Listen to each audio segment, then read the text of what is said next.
Stop. You haven't subscribed to the channel yet. Subscribe now. We have new stories every day. Now, let's go. Graham Caldwell stood at the window of his corner office, watching the last rays of sunlight glint off neighboring skyscrapers. 40 stories up, the city sprawled beneath him like a circuit board, ordered, connected, and entirely under his control. Or so he had thought. He adjusted his platinum cufflinks, a gift from Arthur Harrington on the day Caldwell Tech went public. The old man had been proud that day. Proud of the company Graham had built from nothing, but an idea sketched on a napkin, and Arthur's initial investment. Proud of the man who had married his daughter. His phone vibrated against his desk. 3 missed calls from Arthur. Graham frowned. The older man rarely called directly these days. His declining health had forced him to step back from the company's daily operations, leaving Desiree and her mother, Lillian Harrington, increasingly involved. A soft knock interrupted his thoughts. "Come in," Graham called, not turning from the window.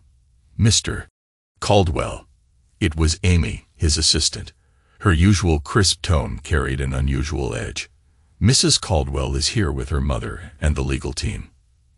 They've asked to meet with you immediately." Graham checked his watch. 6:30 p.m. on a Friday. Not a standard meeting time. But then, he'd expected something like this. Just not quite so soon. "Send them in," he said, turning to face the door, his expression carefully neutral. Amy hesitated. "Sir, I think." "It's fine, Amy. I know what this is about." She nodded and disappeared, returning seconds later with a procession of people. First came Desiree, Graham's wife of 8 years, her sleek black bob framing sharp features, red lips curved in a smile that didn't reach her eyes. Behind her walked Lillian Harrington, his mother-in-law, her silver hair swept into a tight bun, spine straight as a ruler. Following them were 3 men in expensive suits, the company's legal team. "Graham, darling," Desiree purred, setting her designer handbag on a chair. "Working late again."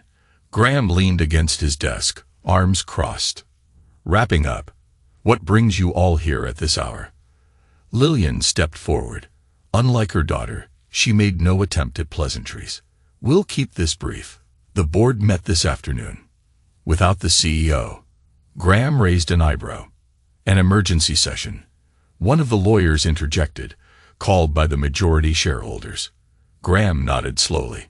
The Harrington family still controlled 51% of the company's shares, a point Lillian never let him forget. "And what was so urgent?" he asked, though he already knew. Desiree stepped closer, a folder in her hand. "The company is moving in a new direction, Graham, one that doesn't include you." She extended the folder toward him. Graham didn't take it. After a moment, she placed it on his desk. "We're terminating your position. Effective immediately," Lillian stated, her voice cold. Graham let the statement hang in the air. He could feel their eyes on him, waiting for shock, anger, desperate negotiation. Instead, he picked up the folder and flipped through it casually. 8 years, he finally said, looking up at Desiree. "That's how long it took you to show your true colors." Desiree's confident expression faltered slightly, but Lillian stepped forward. "The company needs innovation, not someone resting on past achievements," she said. "You've become complacent, Graham." Graham closed the folder. "Is that the official reason?" "Complacency. We don't need lazy people like you," Desiree sneered, finding her voice again. "Caldwell Tech deserves leadership that's hungry, not entitled." Graham studied his wife's face, the woman he'd once thought he loved, the woman who now stood before him, cutting him out of his own company without a trace of remorse. "I see," he said simply. One of the lawyers cleared his throat. "Your access cards and credentials have already been deactivated. Security will escort you to clear your personal items." Graham's gaze swept over the group. "That won't be necessary." He walked around his desk, opened the bottom drawer, and removed a single framed photo, him and Arthur at the company launch. Nothing else in the office was truly personal. That's it? Desiree asked, her triumph tinged with confusion. You're not going to fight this? Graham smiled, a slight curve of his lips that didn't warm his eyes. What would be the point? You've always been smarter than people give you credit for, Lillian said, her tone suggesting it wasn't really a compliment. Graham walked to the door, photo tucked under his arm. He paused at the threshold and turned back to face them. Just one question, he said. Did Arthur know about this? A flicker of discomfort crossed Desiree's face. Dad's too sick to be bothered with business matters now. I suspected as much, Graham replied. He nodded once at the group. Good luck with the new direction. As he walked out, Graham heard Lillian chuckle behind him. Well, that was easier than expected. If only they knew. Graham had been preparing for this moment for months. The termination letter in that folder had just set everything in motion. Arthur Harrington's estate sprawled across 3 acres of manicured lawns and gardens. The main house, a colonial revival built in the 1920s, stood like a sentinel at the end of a curved driveway. Graham pulled his Aston Martin to a stop in front of the house and cut the engine. He'd received a text from Arthur's private nurse at dawn. He knows. He wants to see you. When Graham entered Arthur's study, he found the older man sitting by the window, a newspaper crumpled in his fist, his face flushed with anger. They fired you. Arthur's voice was weaker than it had been a few months ago, but the fire in his eyes hadn't dimmed. My own daughter and wife fired you. Graham sat in the leather chair opposite Arthur. Yesterday evening, without consulting you, Arthur growled. In my own company. Their company now, Graham corrected gently. Arthur slammed his fist against the arm of his chair. No, I stepped back temporarily, not permanently. I never intended. He broke off, coughing. Graham poured a glass of water from the crystal decanter on the side table and handed it to him. Arthur's hand shook as he took it. This treatment is killing me faster than the disease, Arthur muttered after taking a sip. But that's not important now. They made a catastrophic mistake. Graham leaned back in his chair. They seemed confident. Confidence born of ignorance. Arthur spat. Haven't they read the contract? Your contract. Graham met the older man's gaze steadily. Have you? Arthur's eyes narrowed. What did you do, Graham? What you taught me to do. Graham answered. I protected myself. A knock at the door interrupted them. Lillian and Desiree entered, both stopping short when they saw Graham. What are you doing here? Lillian demanded. Arthur turned to his wife and daughter, his face hard. Trying to understand why you two have decided to destroy this family and our company in one fell swoop. Desiree stepped forward, her voice placating. Dad, please, don't overexcite yourself. The board agreed that. The board does what you tell them to. Arthur shouted, then winced, pressing a hand to his chest. Arthur, be reasonable, Lillian said, moving to his side. Graham has been. Save it. Arthur cut her off. He pointed to the sideboard. Bring me the company contract files, the ones from when we restructured 3 years ago. Lillian exchanged a glance with Desiree. This isn't the time to. Now. Arthur's voice cracked with the effort. Desiree reluctantly moved to the cabinet, retrieved a thick folder, and handed it to her father. Arthur flipped through it until he found what he was looking for. He thrust the page toward his wife and daughter. Read it, he commanded. Page 42, Clause 16. Lillian took the page, her eyes scanning the text. Her face paled. What is it? Desiree asked, peering over her mother's shoulder. Graham watched their expressions change as comprehension dawned. The slow drain of color from their faces, the widening of eyes. This can't be legal, Lillian whispered. It's completely legal, Arthur said. I helped draft it myself. A protection clause for key personnel. Desiree grabbed the paper, reading frantically. In the event that Graham Caldwell is terminated without documented cause of gross misconduct or criminal activity, all patents developed under his leadership, along with exclusive licensing rights and client contracts personally negotiated by him, revert to his personal ownership. She looked up, her face ashen. That's almost everything valuable in the company. 68 patents, Graham said quietly, including our flagship technologies. 43 major client contracts with non-transferable clauses. Lillian turned on Arthur. How could you agree to this? Because I never thought you'd be stupid enough to fire him without cause, Arthur shouted, followed by another coughing fit. Desiree turned to Graham, her shock giving way to calculation. We can negotiate. There must be something you want. Graham stood, straightening his jacket. I wanted loyalty. That ship has sailed. You planned this, Lillian accused, her voice shaking with rage. You manipulated Arthur into adding this clause. Arthur laughed bitterly. The clause was my idea. I've always known what you two are capable of. Graham moved toward the door. I should let you have this family discussion in private. Wait, Desiree called, panic edging into her voice. What are you going to do? Graham paused, his hand on the doorknob. I'm going to do exactly what you feared I would do when you decided to get rid of me. I'm going to build something better, without you. By Monday morning, news of Graham's termination had spread through the business community like wildfire. He sat in his home office, watching the fallout unfold on his laptop screen. Caldwell Tech stock had dropped 12% in the first hour of trading. His phone hadn't stopped buzzing with messages from industry contacts, clients, and competitors. He ignored most, responding only to a select few. The right people needed to know he was planning his next move. The wrong people needed to be kept guessing. Then a news alert popped up on his screen. Caldwell Tech in crisis. CEO ousted, patents in question. Graham smiled faintly. He hadn't even had to leak that information.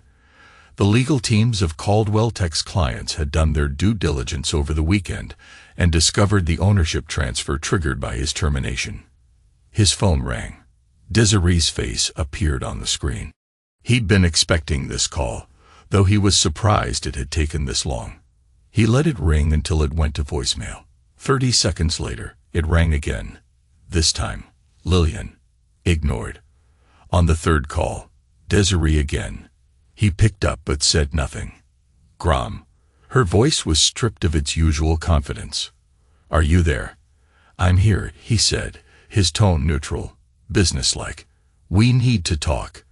The words seemed to pain her. The company is in trouble. Is it? A pause. Don't play games. You've seen the stock price. The client calls. Graham leaned back in his chair. Sounds like a management problem. This affects you too, Desiree pressed. Your name is on the building. Not for long, I imagine. Another pause, longer this time. When Desiree spoke again, her voice had softened to that tone she used when she wanted something. Can we meet? Just you and me. We can sort this out. Nothing to sort, Graham replied evenly. The contract is clear. Contracts can be renegotiated. The desperate edge returned. Not this one. Graham, please. This is our livelihood. It was my livelihood too, he replied. Until Friday at 6:30 p.m. I made a mistake, Desiree said, the words coming out in a rush. I listened to Mom. She convinced me. Stop. Graham's voice hardened. You're an adult who made a decision. Own it. What do you want? She asked after a moment. Money. A position on the board. Graham almost laughed. I want nothing from you or Caldwell Tech. Then why are you doing this? I'm not doing anything, he said, just exercising my legal rights. Rights your father made sure I had because he knew exactly what kind of people you and your mother are. The line went silent except for Desiree's breathing. When she spoke again, her voice had regained some of its coldness. This isn't over. You're right about that, Graham agreed. It's just beginning. He ended the call and turned back to his laptop. He had a meeting to prepare for. As predicted, by the end of the day, 3 of Caldwell Tech's biggest clients had announced they were reviewing their contracts. 2 board members had resigned, and the stock had dropped another 8%. Graham closed his laptop. Tomorrow, he would start building. But tonight, he would let Desiree and Lillian stew in the mess they'd created. The restaurant Graham chose for his meeting with Miles Avila was small, exclusive, and, most importantly, far from the usual business haunts where he might be recognized. Tucked away in a converted brownstone in the Greenmore district, it offered private dining rooms and staff who valued discretion. Graham arrived early, scanning the dining room out of habit. No familiar faces. He followed the host to a secluded alcove at the back. Miles arrived precisely on time, his tall frame and distinctive silver-streaked dark hair drawing glances from other diners. Once a fierce competitor, Miles had sold his tech company 3 years earlier and now moved in venture capital circles. Graham, Miles greeted him with a firm handshake. "Quite the week you're having." Graham motioned for him to sit. "Thanks for meeting on short notice. When the golden boy of Caldwell Tech gets fired and the company starts imploding, I clear my schedule," Miles said, settling into his chair. "Though I suspect this isn't just a social call to catch up." "It's not," Graham confirmed as a waiter appeared with a bottle of wine already decanted. Miles raised an eyebrow at the vintage, but said nothing until they were alone again. "So," he said, taking a sip of wine, "the rumors are true then. You're taking your patents and leaving them with nothing." "The patents were always mine," Graham said. "The company had usage rights. Those rights terminated with my employment." Miles nodded appreciatively. "Clean. But what's next?" "You sell the patents to the highest bidder and retire to a private island." Graham's face remained impassive, but something in his eyes made Miles lean forward. "You're building something new," Miles guessed, "but you need capital. Infrastructure." "I have capital," Graham said. "What I need is someone who knows how to scale fast. Someone who's done it before, who has the right connections, and isn't afraid of making enemies." Miles sat back, studying Graham's face. "You want me as a partner?" "Strategic advisor," Graham corrected. 20% equity." Miles let out a low whistle. "That's generous." "Too generous." "What's the catch?" "Caldwell Tech won't go down without a fight. Desiree and Lillian will use every connection, every favor owed, to try to block me. And you need someone who's already burned those bridges," Miles concluded. "Someone with nothing to lose." Graham smiled slightly. "Someone who enjoys the battle as much as the victory." Miles took another sip of wine, considering. "What's the timeline?" 60 days to launch. We need to move while Caldwell Tech is still reeling." "Ambitious," Miles said, narrowing his eyes. "And vindictive. This isn't just business for you, is it?" Graham's expression hardened. "Does that change your answer?" Miles laughed. "Hell no. I've always said business should be personal. Otherwise, what's the point?" He extended his hand across the table. "I'm in." As they shook hands, Graham felt the first real satisfaction since his termination. The pieces were coming together. "Now," Miles said, picking up his menu, "let's talk about who else we need on the team while we eat. And after dinner, you can tell me just how badly you're planning to crush your ex-family." Across town, in the penthouse of one of Highvale's most exclusive residential towers, Desiree sat across from Jasper Clark, trying to keep the desperation from her voice. "The situation is temporary," she insisted. "A minor setback. The company's fundamentals remain strong." Jasper, 50-ish, impeccably dressed, with cold eyes that reminded Desiree of a shark, seemed amused by her pitch. "A 30% stock drop in 3 days isn't what I'd call minor, Miss Caldwell, nor is losing exclusive rights to your core technology." Lillian, sitting beside her daughter, interjected, "We've consulted with our legal team. There are ways to challenge the patent transfers." "Perhaps," Jasper acknowledged. "But litigation takes time. Time that, frankly, your company doesn't have." Desiree's fingers tightened around her glass. "That's why we need an immediate capital injection to stabilize while we fight this battle." "And in return, you're offering?" "A 20% stake," Lillian said firmly. Jasper laughed. a short, sharp sound devoid of humor. For $50 million in emergency funding. No, 35%, with an option for an additional 15% at the same valuation within 6 months. That's half the company. Desiree protested. That's the reality of your situation, Jasper replied calmly. Your ship is sinking, Miss Caldwell. I'm offering a lifeboat, not at the price you want, but at the price your desperation dictates. Desiree glanced at her mother, who gave an almost imperceptible nod. We need assurances, Desiree said, turning back to Jasper, that you won't try to push us out. He smiled thinly. Like you did to your husband. Desiree flinched.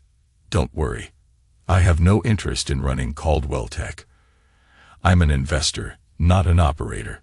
As long as you can stop the bleeding and return the company to profitability, your positions are secure. It was a lie, and all three of them knew it. But Desiree and Lillian were out of options. We'll need to review the terms with our legal team, Lillian said. Of course. Jasper stood, signaling the end of the meeting. You have until noon tomorrow. After that, I'll be exploring other opportunities, perhaps even with your former CEO. As Jasper walked away, Desiree turned to her mother, her voice a harsh whisper. 50% of the company. Dad will never approve. Your father doesn't need to approve, Lillian replied coldly. And we're not giving Jasper 50%. Not permanently. What do you mean? Lillian's lips curved in a thin smile. We take his money, stabilize the company, then find a way to push him out, just like we did with Graham. Desiree stared at her mother, suddenly seeing the pattern. Is that what this is about? Moving from one man's control to another, then disposing of them when they're no longer useful. This is about survival. Lillian snapped. Now pull yourself together. We have work to do. Arthur Harrington sat in his wheelchair in the sunroom of his estate, the morning paper spread across his lap, his face darkening as he read the business section. Caldwell Tech secures investment from Clark Capital, the headline announced. Beneath it, in smaller print, Jasper Clark acquires 35% stake in struggling tech giant. Arthur crumpled the paper in his fist, just as Lillian entered the room. You sold my company to Jasper Clark, he said, his voice dangerously quiet. Lillian checked that they were alone before responding. We secured necessary funding to stabilize after your precious Graham decided to destroy everything. Graham is exercising his legal rights.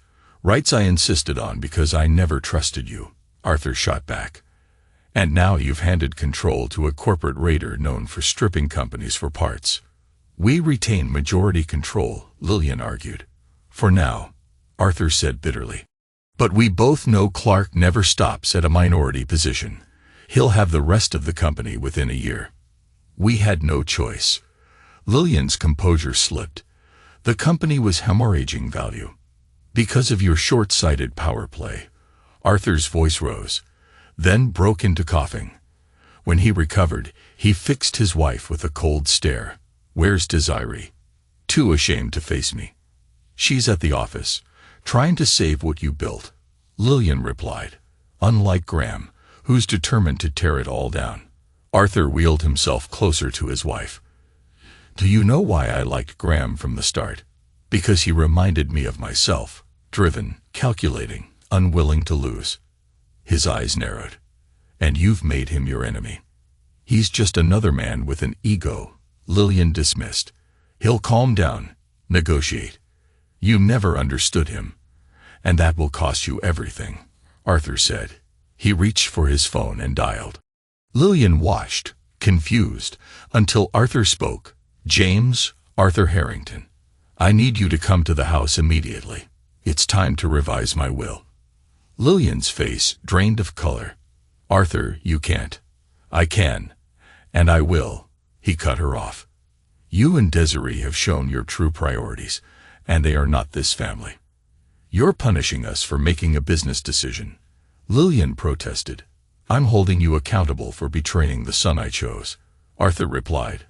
The son who built Caldwell Tech into what it is, The son you've now forced into becoming your destroyer. Lillian's shock gave way to anger. If you do this, there's no coming back. Good. Arthur turned his wheelchair away from her. Send Desiree my regards. Tell her I expected better from her, if not from you. Later that evening, Graham's phone rang. Arthur's name appeared on the screen. Arthur, Graham answered. How are you feeling? Like a fool, the older man replied. A fool who watched his wife and daughter destroy in days what took decades to build. Graham said nothing, waiting. I've cut them out, Arthur continued. Out of my will, out of my life. Graham's grip tightened on the phone. That's extreme. No, it's overdue, Arthur's voice hardened. I should have seen who they really were years ago. What happens now? Graham asked quietly. Now I watch from the sidelines. But you, Graham, you're still in the game. I'm starting over, Graham confirmed. New company, new direction. Good, Arthur said. But that's not enough. You need to finish what they started. Fix this mess, and bury them if you must. Graham was silent for a long moment. You're asking me to destroy your daughter. I'm asking you to do what needs to be done, Arthur replied. Show them that actions have consequences. After they hung up, Graham stood at his window, looking out at the city lights. Arthur's words echoed in his mind. They crossed the line first. No mercy, no loyalty, no second chances. Graham had been planning to focus on building his new venture. But now, with Arthur's blessing, he could pursue both paths, creation and destruction. And he knew exactly where to start. The office Graham had secured for his new company, Everrise Technologies, occupied the top floor of a sleek glass building in Willowton. The space was still mostly empty, desks waiting for employees, walls waiting for art. But the conference room was fully furnished. That was where Graham now sat with Miles Avila and their newly hired chief technology officer. Avila, are you sure about this? Ava asked, studying the documents spread before them. Once we release these files, there's no taking it back. I'm sure, Graham replied. The files were financial records from Jasper Clark, records showing a pattern of questionable accounting practices, offshore accounts, and possible tax evasion. Where did you even get these? Miles asked, flipping through the pages. I have my sources, Graham said. In truth, the information had come from a former employee of Clark's who had reached out after news of the investment broke. And you verified their authenticity? Ava pressed. Graham nodded. Triple-checked. Every transaction is real. The timing will look suspicious, Miles pointed out. Everyone will assume you're behind the leak. Let them. Graham shrugged. Nothing illegal about exposing financial impropriety. Ava leaned back in her chair. This won't just hurt Clark. It'll devastate Caldwell Tech by association. That's the point, Graham said. Jasper Clark is Caldwell Tech's last hope. With him compromised, they have nothing. Miles studied Graham's face. This is personal for you. Everything in business is personal, Graham replied, echoing Miles's words from their first meeting. Desiree and Lillian made it personal when they tried to throw me away like garbage. Ava glanced between the two men. I signed on to build something revolutionary, not to participate in a vendetta. Graham turned to her. We're doing both. The destruction of Caldwell Tech clears the path for us. Their clients, their talent, all of it becomes available. We'll hire the best of them, offer competitive packages, better working conditions, salvage the worthy. To scar the rest, Miles summarized with a grim smile. Efficient. Graham gathered the documents and handed them to Miles. Get these to your contact at the Financial Times, then to the SEC. Miles took the files. Consider it done.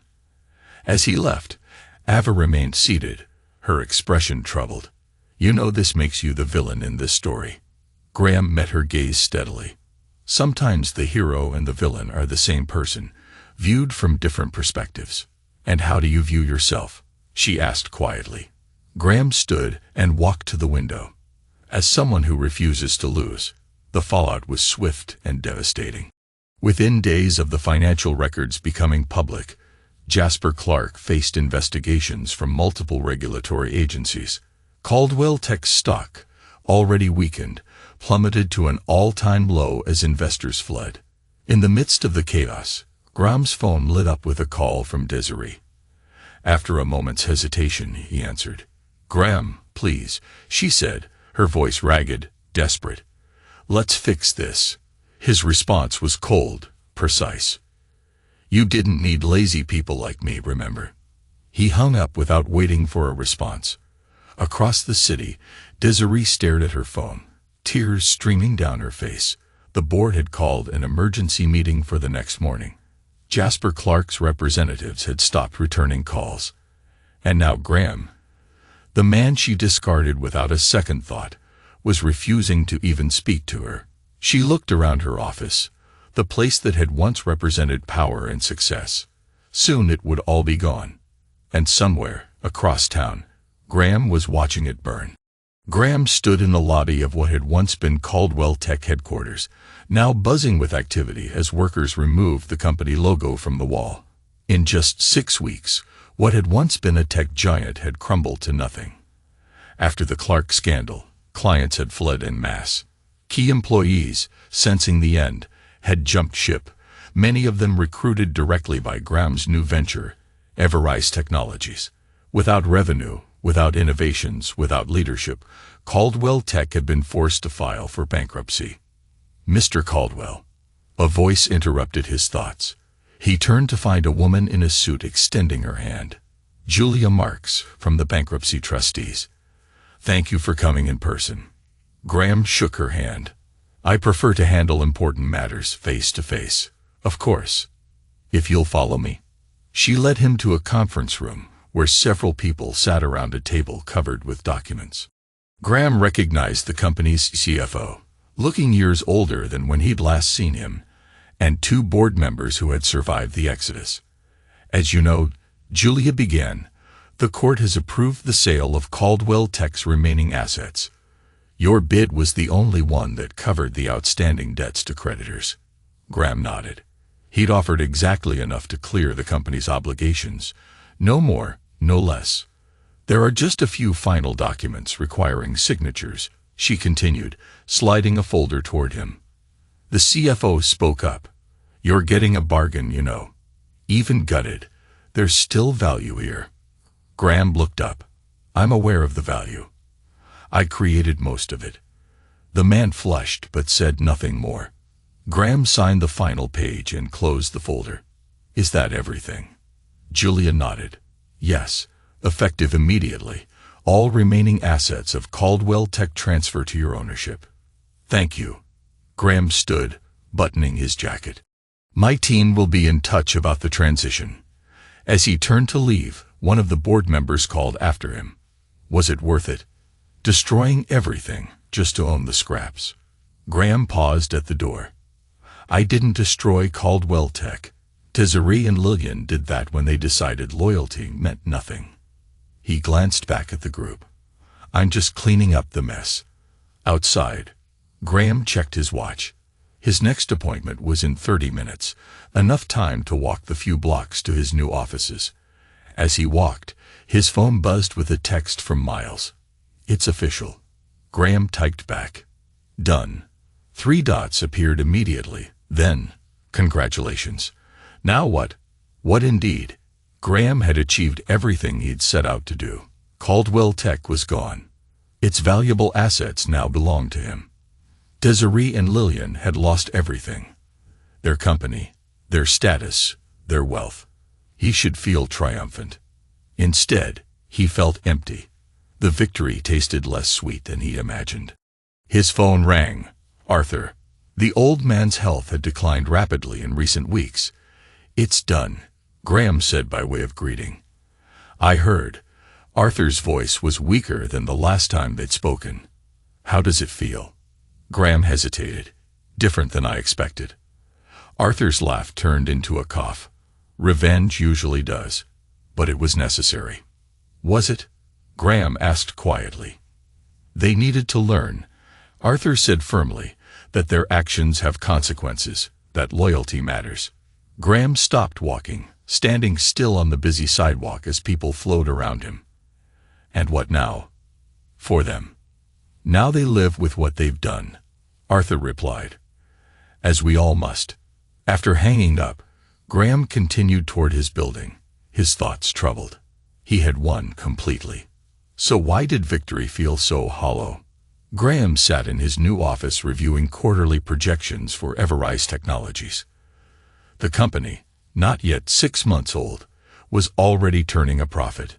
The technology patents he'd reclaimed from Caldwell Tech had been redesigned, improved, and relaunched under the Everrise brand.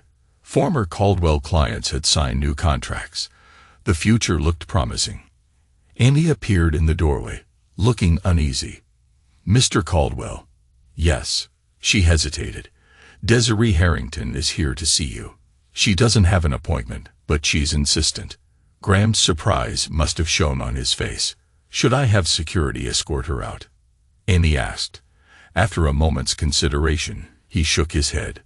No, send her in. Desiree entered a minute later. Graham barely recognized her.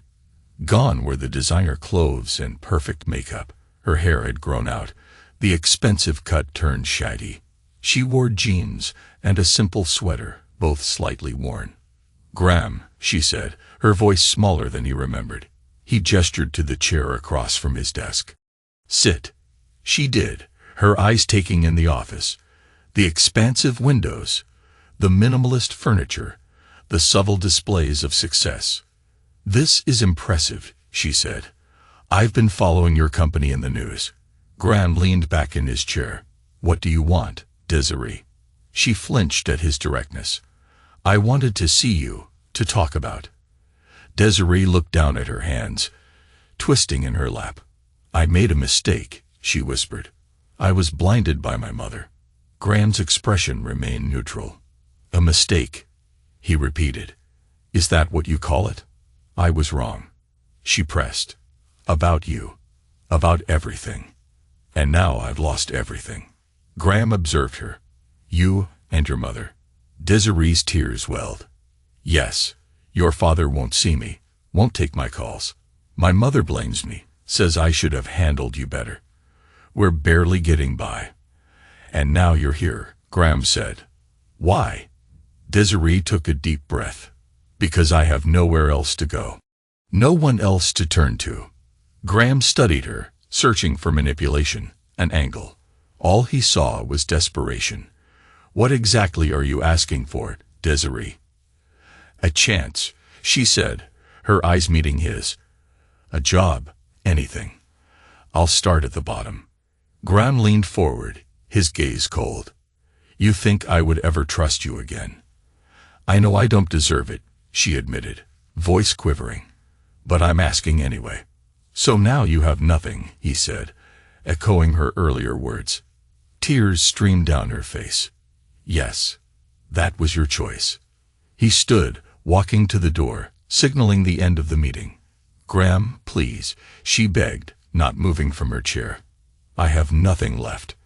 That was your choice, he repeated, opening the door. Now live with it. As security arrived to escort her out, Graham returned to his desk, ignoring her continued pleas. He had shown no mercy because she had shown none to him. That was the rule she had established, the game she had chosen to play, and he had won. The sun was setting, casting long shadows across Graham's office as Miles entered without knocking. You look like you need a drink, Miles observed, taking in Graham's rigid posture at the window. Desiree came to see me, Graham said, not turning around. Miles raised an eyebrow. Bold move. What did she want? A job, a second chance. And you said, no. Miles moved to stand beside him, looking out at the city, having second thoughts. No. The answer came too quickly to be entirely true. Miles studied Graham's profile. You know, revenge is a lot like a drug. The high never lasts as long as you think it will. Graham turned to him. Is that why you agreed to help me? To witness the crash? I agreed to help you because I saw an opportunity, Miles corrected. The revenge was just a bonus. So what now? Graham asked, unconsciously echoing Desiree's question. Miles smiled. Now we build something greater, and we make sure no one ever crosses us again. Graham nodded slowly, his resolve returning. He had won, yes, but winning wasn't enough. Now he needed to ensure it could never happen again. We expand, he decided, aggressively. New markets, new technologies. That's the Graham Caldwell I know, Miles approved. Always looking forward. But as Miles left to make calls, Graham remained at the window, watching darkness fall over the city. He had everything he'd wanted: revenge, success, power. Then why did victory taste like ash? He pulled out his phone and dialed Arthur's number. It went straight to voicemail. "It's Graham," he said after the beep. "It's done. All of it. You were right about them." He paused. "Call me when you can." But Graham knew Arthur might never call back. His health had been declining so rapidly. Soon, Graham would have no connection left to the Harrington family. No connection to his old life at all. Perhaps that was for the best. A clean break, a new beginning. Graham returned to his desk and opened his laptop. There was work to do, a company to build, a legacy to create. And if sometimes, in quiet moments, he wondered about the cost of his victory, well, that was a small price to pay for ensuring he would never be vulnerable again. 3 months later, Graham stood in the cemetery, watching as Arthur's casket was lowered into the ground. The funeral was small. A few business associates, some distant relatives, and Graham himself. Desiree and Lillian stood on the opposite side of the grave, both dressed in black, both avoiding his gaze. After the service, Graham turned to leave but was stopped by Arthur's lawyer. "Mr. Caldwell, a moment please. There's the matter of the will." Graham frowned.